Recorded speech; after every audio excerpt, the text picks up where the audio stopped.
Hello everyone. तो नए video में आप सबका स्वागत है। इस वीडियो में हम लोग ना जो 11th स्टैंडर्ड है उन बच्चों के लिए मैंने लाया है, क्योंकि उनका जो फाइनल एग्जाम आ रहा है आप लोग का।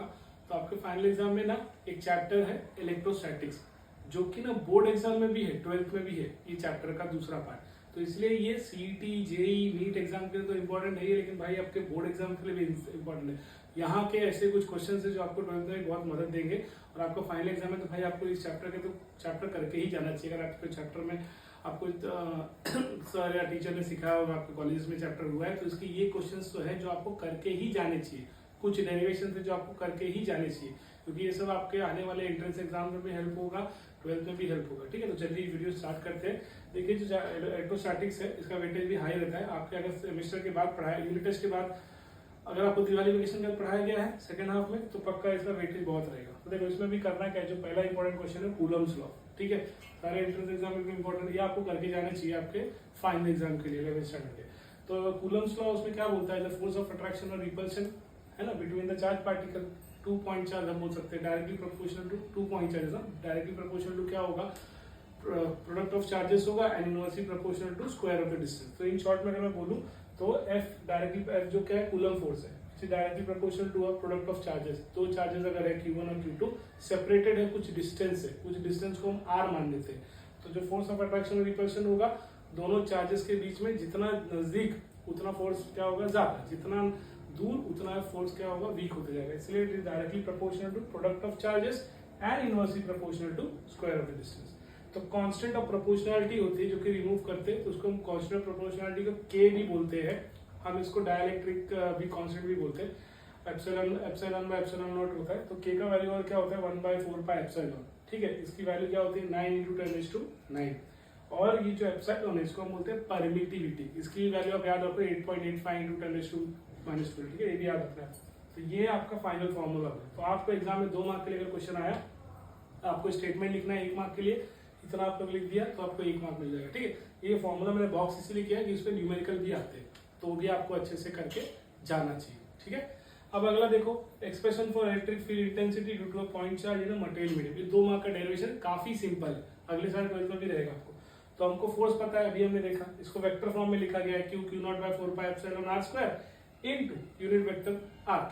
अब हमको ये पता है, ये क्या होता है, फोर्स बाय चार्ज होता है। Force by unit charge, force की वैल्यू हमने पूरी रख दी, यूनिट चार्ज की वैल्यू क्या है Q0। तो ये Q0 से Q0 क्या हो जाएगा, कैंसिल हो जाएगा ना। तो बचेगा क्या यहाँ पे, Q बचेगा 4πε² r² और r क्या। ठीक है, किया कुछ नहीं भाई, बस Q0 से इस पूरे फोर्स को, फोर्स पर यूनिट चार्ज, उसी को क्या बोलते हैं, इलेक्ट्रिक फील्ड इंटेंसिटी बोलते हैं। तो ये आपकी आ गई इलेक्ट्रिक फील्ड इंटेंसिटी। लेकिन हमें मैग्नीट्यूड के फॉर्म में चाहिए, तो डायरेक्शन सारे हटा दो, यूनिट वेक्टर भी हट जाएगा। तो बचेगा क्या, Q 4πε² r²। अब जैसे मैंने आपको K बताया था, क्या होता है, डाइलेक्ट्रिक कांस्टेंट होता है। तो मीडियम या एयर, मीडियम में कौन सा एयर, तो एयर और वैक्यूम के लिए जो K की वैल्यू होती है ना वो 1 होती है। तो एयर और मीडियम, एयर और वैक्यूम के लिए K की वैल्यू क्या हो जाएगी 1। तो इस फॉर्मूले में K की जगह हमने क्या डाल दिया 1, तो K की वैल्यू 1 डाल दी, तो ये आ गया फाइनल फॉर्मूला Q/4πε² कुछ नहीं किया, बस आपने F लिया, F की वैल्यू आपको कूलम्स लॉ से याद होगी, वेक्टर फॉर्म में लिखा है, उसको हम क्या करेंगे Q0 से डिवाइड कर देंगे, तो हमें एक नई चीज मिल जाती है जिसको इलेक्ट्रिक फील्ड इंटेंसिटी बोलते हैं। तो इलेक्ट्रिक फील्ड इंटेंसिटी मिल गई, उसको वेक्टर फॉर्म में कर दो, मैग्नीट्यूड में कर दो, तो आपका वेक्टर निकल जाएगा, यूनिट वेक्टर, तो डायरेक्शन निकल जाएगा। बाद में K की वैल्यू एयर और वैक्यूम के लिए 1 होती है, तो इसलिए हमने K की वैल्यू 1 डाल दी। अब ये बॉक्स भी कर दिया इसलिए भाई इसकी भी न्यूमेरिकल आएगा आपको। ठीक है, मैंने ऑलरेडी न्यूमेरिकल के सारे वीडियो डाल दिए, आप उसमें देख लेना, इसमें इसके न्यूमेरिकल मैंने कराया। अब आ जाता है अगला क्वेश्चन। तो आई होप ये 2 क्वेश्चन आपको समझ में आ गया भाई, इसमें आता ही आता है, इसमें 5 में से आएगा। अब अगला है any 4 characteristic of electric lines of forces. आपको ये भी करना है, मैग्नेटिक फील्ड, मैग्नेटिज्म जब चैप्टर आएगा उसमें मैग्नेटिक लाइंस ऑफ फोर्सेस की भी प्रॉपर्टी है, वो भी आप करके जाना अपने फाइनल एग्जाम के लिए, एंट्रेंस एग्जाम के लिए। तो वैसे ये भी इंपॉर्टेंट है। क्या है, lines of force originate from the positive charge and terminate to the negative. मतलब पॉजिटिव चार्ज से चालू होती है और नेगेटिव चार्ज पे खत्म हो जाती है, ये ऐसे याद रखना है, originate from the positive charge and terminate towards the negative charge. ठीक है, lines of force neither intersect nor meet each other, मतलब ये कभी इंटरसेक्ट एक दूसरे को नहीं करते। ठीक है, ना तो ऐसा होता है सिंगल पॉइंट पे, तो इसलिए they neither intersect nor meet each other. तीसरा पॉइंट है लाइंस ऑफ फोर्स लीव और टर्मिनेट ऑन कंडक्टर नॉर्मली, हमेशा परपेंडिकुलर ही रहते हैं। ठीक है, लीव और टर्मिनेट नॉर्मली। फिर lines of force are crowded in a region where electric field intensity rise, जहां पे लाइंस ऑफ फोर्स ज्यादा रहेंगे वहां पे क्राउडेड अगर है तो वहां पे आपकी फील्ड इंटेंसिटी क्या होगी, ज्यादा होगी।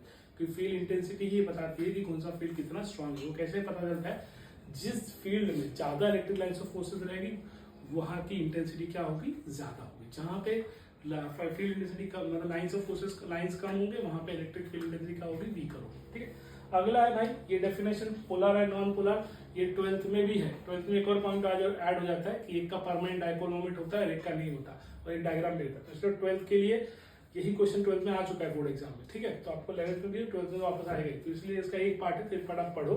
और इसमें दिया क्या है, जो पोलर मॉलिक्यूल होता है जिसमें पोलैरिटी होती है, मतलब पॉजिटिव नेगेटिव ऐसा होता है, तो जिनका centre of positive and centre of and negative charge is naturally separated, मतलब उनका पॉजिटिव नेगेटिव चार्ज क्या नेचुरली सेपरेटेड होता है। फॉर एग्जांपल मैंने यहाँ पे एग्जांपल लिख दिया आपको H2O NaCl, जैसे मान लो Na+Cl-, हमको केमिस्ट्री में ही पढ़ाया गया, क्लास 10 के साइंस में भी पढ़ाया गया। भाई Na के पास क्या होता है, पॉजिटिव, Cl के पास क्या होता है, नेगेटिव, तो नेचुरली इनके पास चार्जेस है ना। अब ये इनको सेपरेट तो है ही एक डिस्टेंस से, ठीक है, तो इनके बीच का डिस्टेंस क्या है, ये सेपरेट है। दैट्स व्हाई यहाँ पे centre of positive and centre of negative naturally क्या है, सेपरेट है। क्यों भाई, दोनों पे चार्ज अपोजिट है ना, इसीलिए।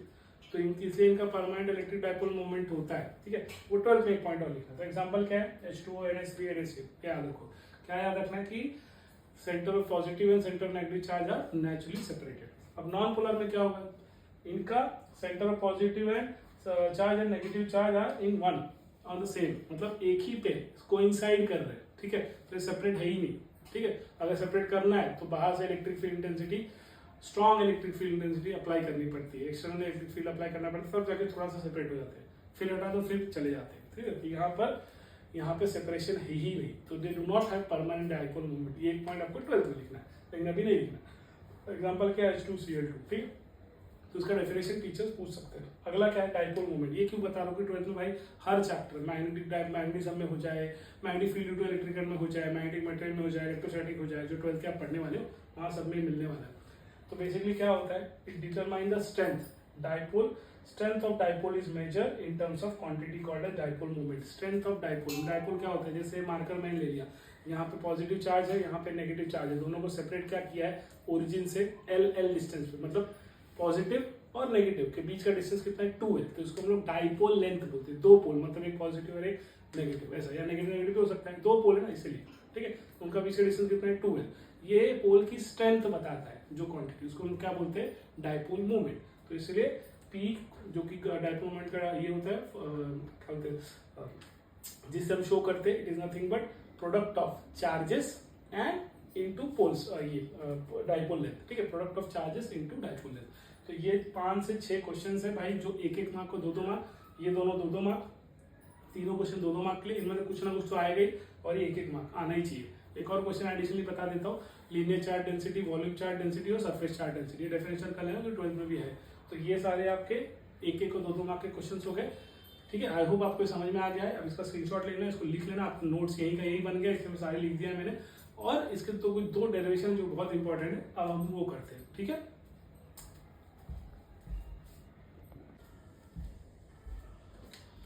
हेलो एवरीवन, तो अभी हम लोग ना इलेक्ट्रोस्टैटिक्स का जो अगला क्वेश्चन है करते हैं, 2 डेरिवेशन है, ये दोनों करके जाओ आप। एक्चुअली 3 है इसमें, लेकिन अभी 2 करके जाओ, दोनों बहुत इंपॉर्टेंट है। गॉस लॉ, ये दोनों 12th के भी पॉइंट ऑफ व्यू से बहुत इंपॉर्टेंट है।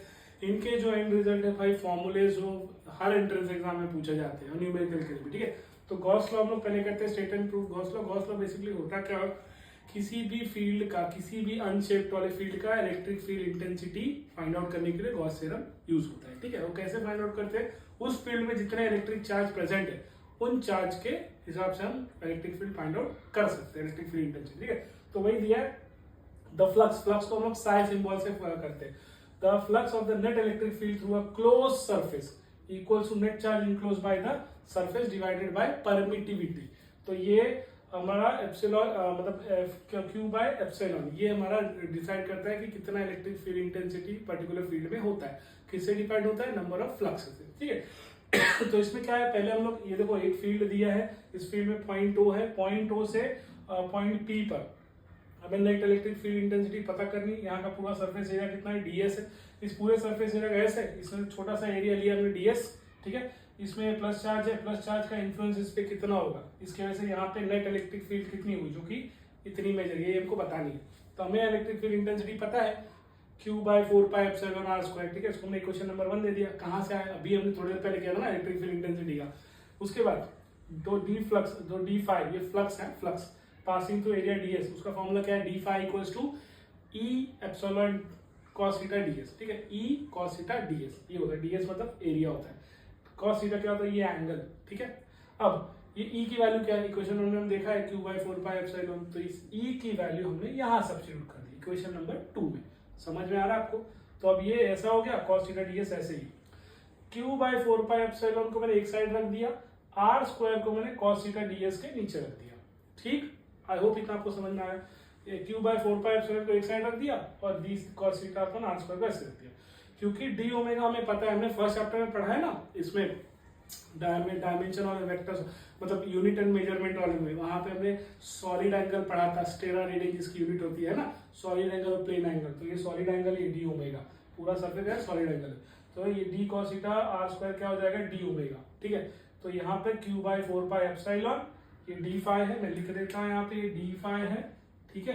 तो q/4πε आ गया और D cos theta by r² क्या हो गया? डी ओमेगा, ठीक। अब हमें टोटल इलेक्ट्रिक फील्ड, अब ये फ्लक्स हमें पता लगे इसलिए पूछ रहे हैं, टोटल इलेक्ट्रिक फील्ड क्या होगा?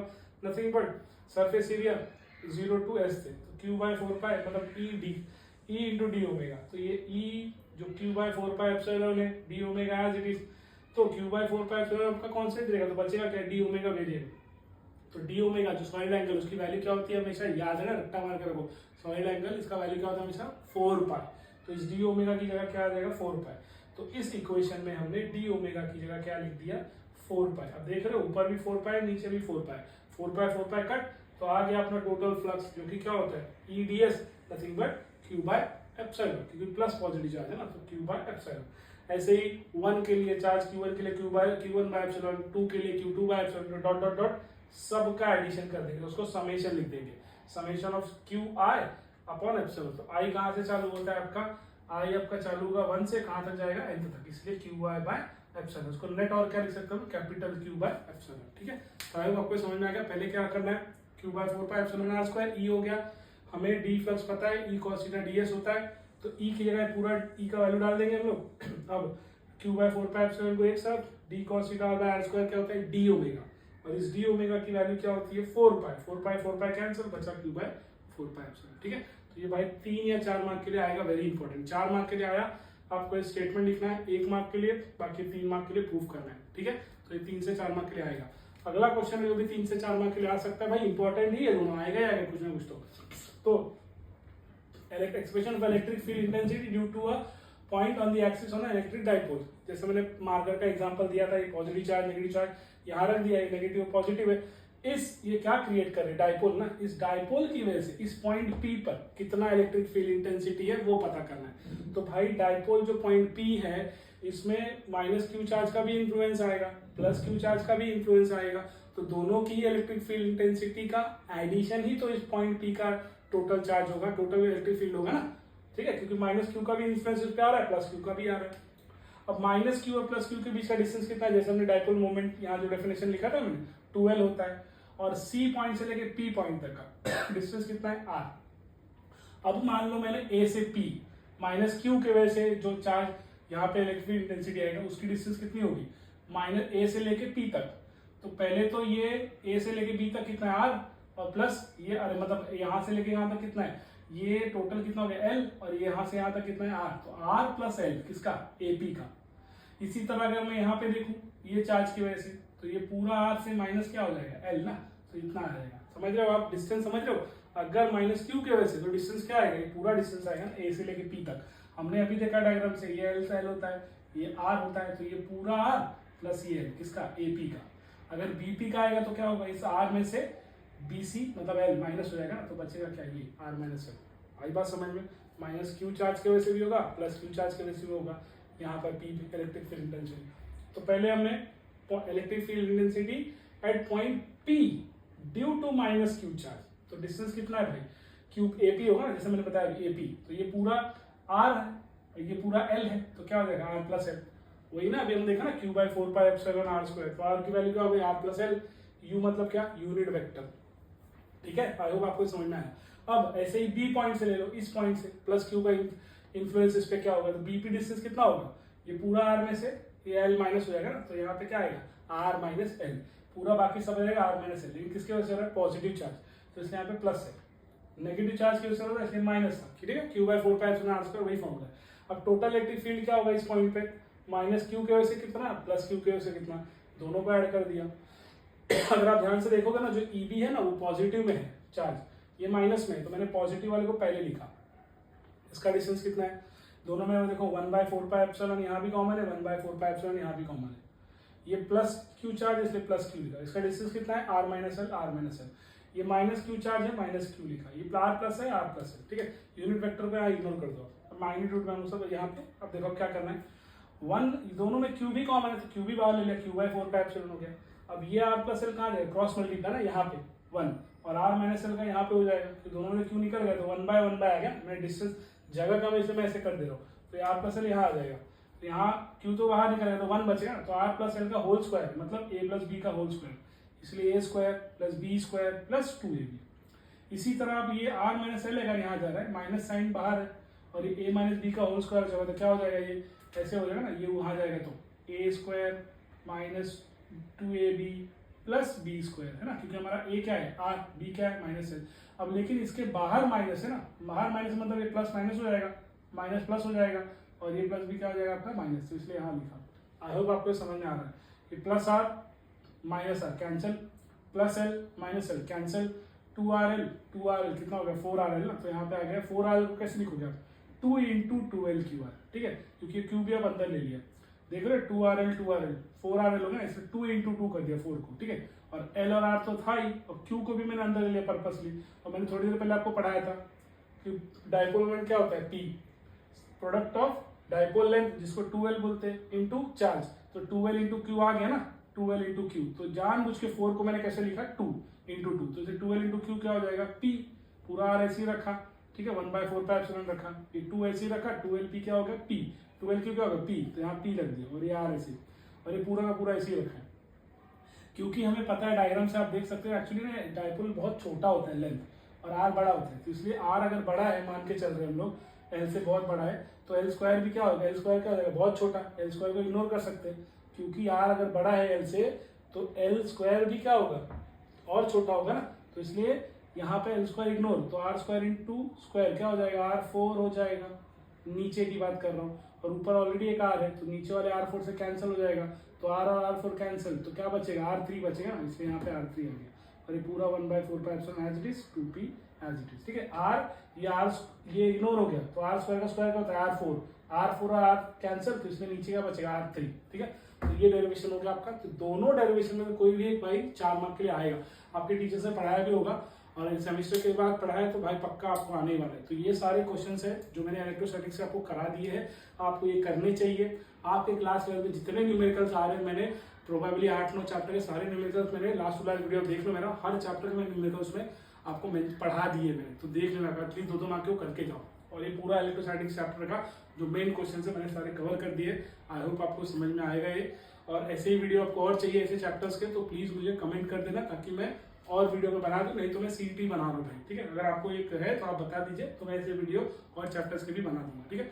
आई होप आपको वीडियो पसंद आया, थैंक यू।